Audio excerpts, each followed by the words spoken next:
This interview is for information only and should not be considered as investment advice or a recommendation to buy shares in the company featured. Welcome to this Stock Box interview.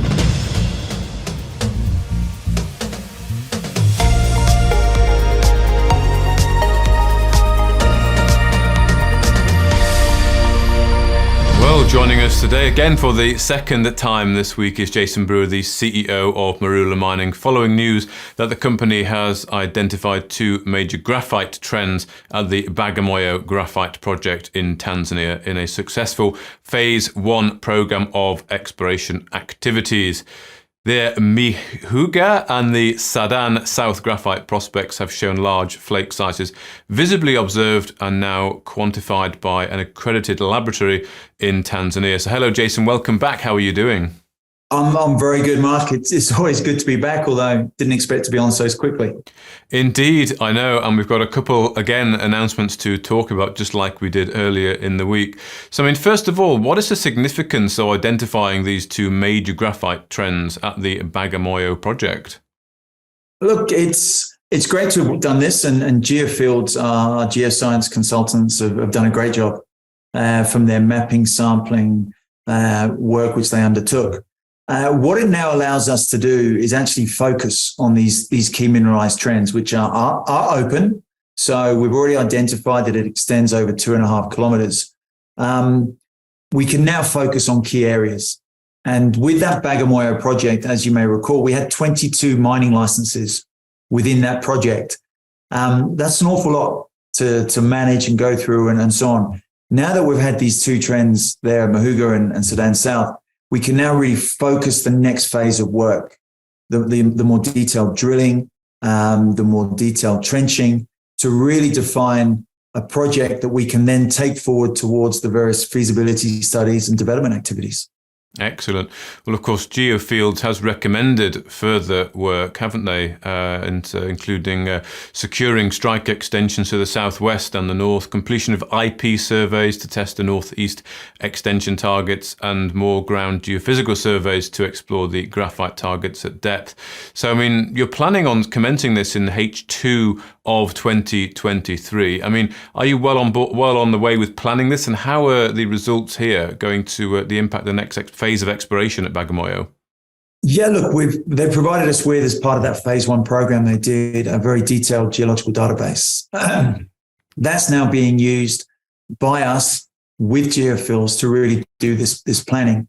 Those extensions that you talk about, which extend onto adjoining licenses, we're in discussions with our partner, Kusini Gateway, to basically bring those into the project. So we're kind of juggling those licenses at the moment. There's ones which clearly fall outside of the kind of area of focus. So we're going to kind of push them out.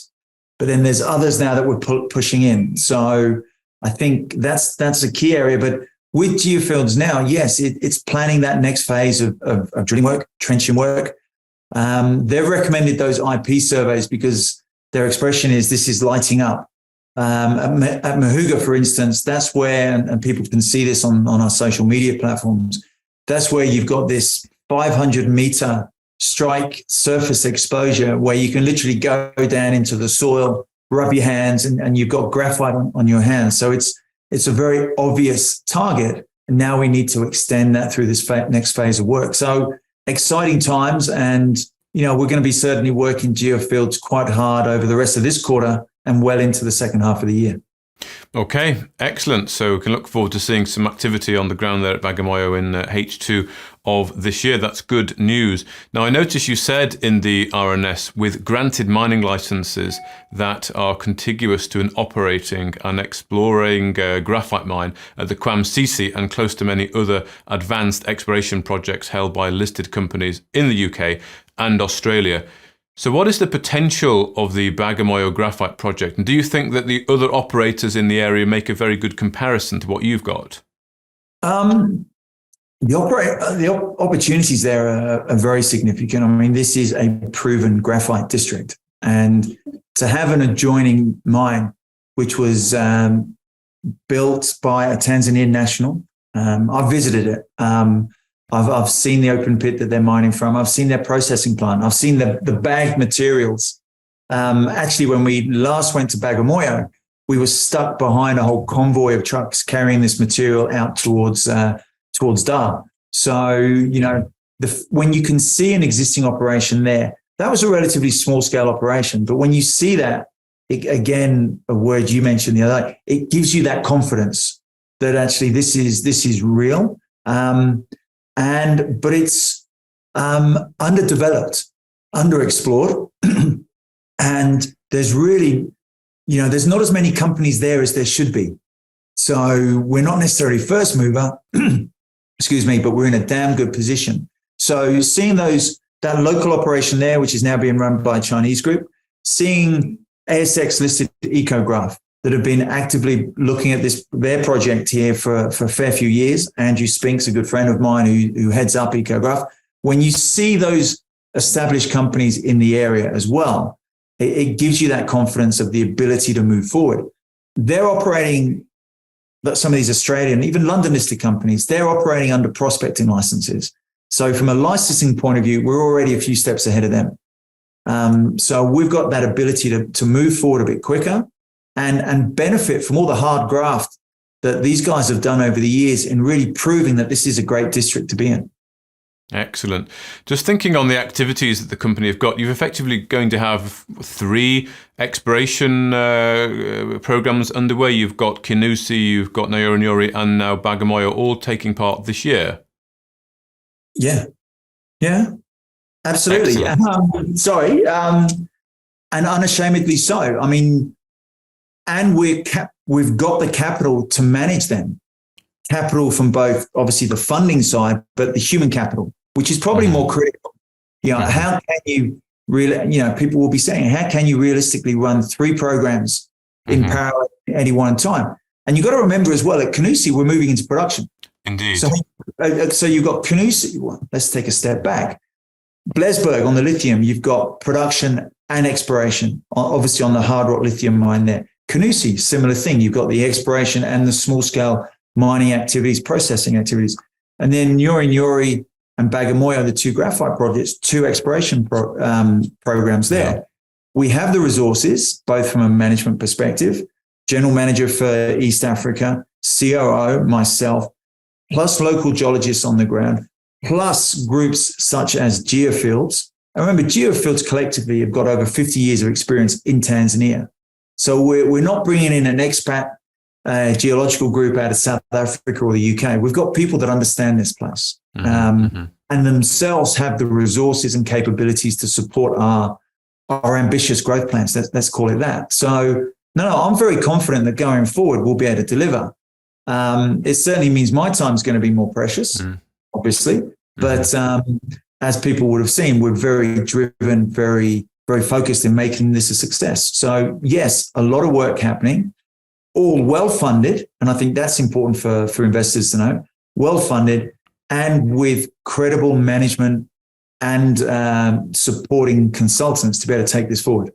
Well, it certainly seems like there's going to be not a shortage of news flow this year. 2 pure exploration projects there, 2 exploration and production, of course, Kinusi, and of course, Blesberg. News today that you have actually secured new mobile mining equipment through your partnership there with Q Global Commodities. $1.2 million worth of equipment, lots of things arriving, excavators, backhoes, wheel loaders, dump trucks. And the plan really, as you said in the RNS, is to more than double the company's capacity to mine the stockpile material and commence activities on the underlying hard rock resources. So this is quite significant news, Jason, talking about doubling, the activities really ramping up on site there and scheduled to happen this month. Yeah, look, I think when I first mentioned or introduced that QGC transaction, I always said it was more than just capital from them. It was that broader relationship and so on. So straight away, this equipment has come about. We've been able to secure it through their relationships with one of the biggest mining equipment suppliers in South Africa. And we've been able to secure it on attractive terms, far more attractive than we would have been able to secure in our own right, but also on attractive delivery terms. Again, a lot of this equipment, the lead times to secure it, to get it to site. So we've certainly benefited it from that perspective. we've always wanted to be able to remove the stockpiles quickly so we can focus on the hard rock operation, which is underlying it, focusing on it from a mine planning, but also from a drill out. So we've had these stockpiles, this 250 up to 400,000 tons of stockpile material lies atop the underlying pegmatites, which is the Numus 1 and Numus 2. We need to get that out of the way so we can actually get into the longer term hard rock operation. QGC are very keen to do that. When they did their due diligence on us, and in particularly on Blesberg, they see the long-term potential there of this lithium mine.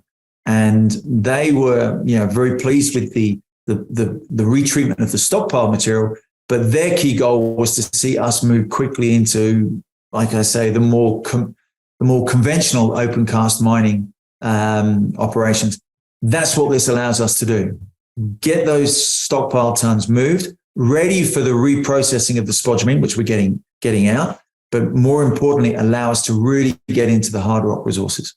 And are you finding then that your partner here, Q Global, is really taking the lead here and pushing on with what they want to get out of the project? Look, I think they're a great partner.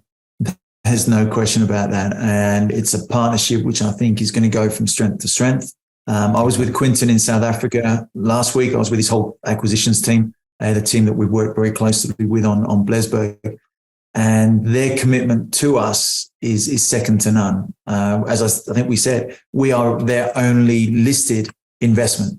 And Quinton will be joining the board once we get that AIM listing away. So they are working as fast as we are to make this happen. And, when I do need a push, it's great to have them behind me. That's for sure, or beside me, I should say. A great partnership. And like I say, one which, this is one of the first real public signals of that. And I'm sure there's going to be many more that we'll be releasing in the near future. But yes, they're great to have on board. And I'm very pleased that, here at Blesberg, it's already going to be demonstrated as that equipment starts to arrive this month, as you've said. Excellent. Well, it's good to see that. I'm sure investors will be very keen to see that the progress there is definitely ramping up and more equipment arriving on site.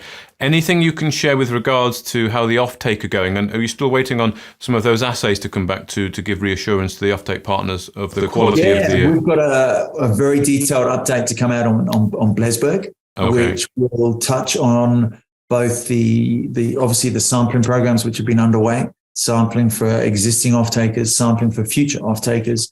But in particular, the update is going to be focused on where that operation is going to go in terms of what it's going to be producing, production rates of both the spodumene and other value-added, higher-value lithium products. So that announcement, that's everything. Blesberg's been a moving feast.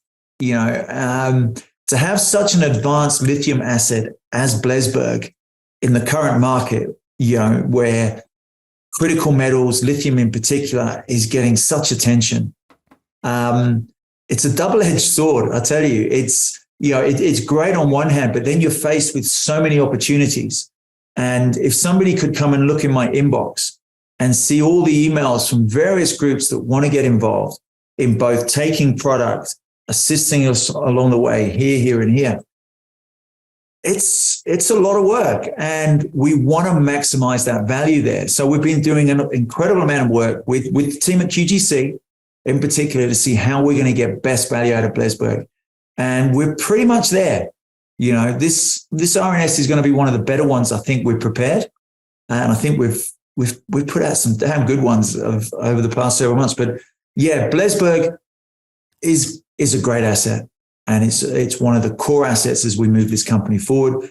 And as such, we've had to make sure that how we take it forward is done in the best possible way. So that's why things have taken a bit longer.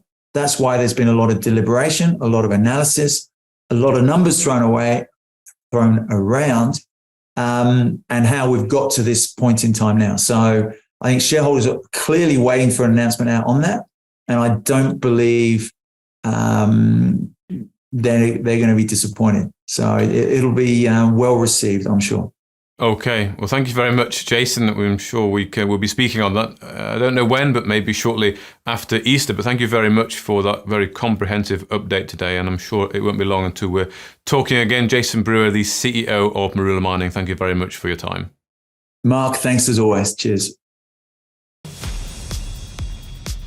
If you enjoyed this interview, then give us a thumbs up, a like or a retweet. Subscribe to us on YouTube or follow us on Twitter and hit that notification bell to be the first to know when we release new content. There's loads of great content on our website too, across all our programs at stockboxmedia.com. Thank you for watching.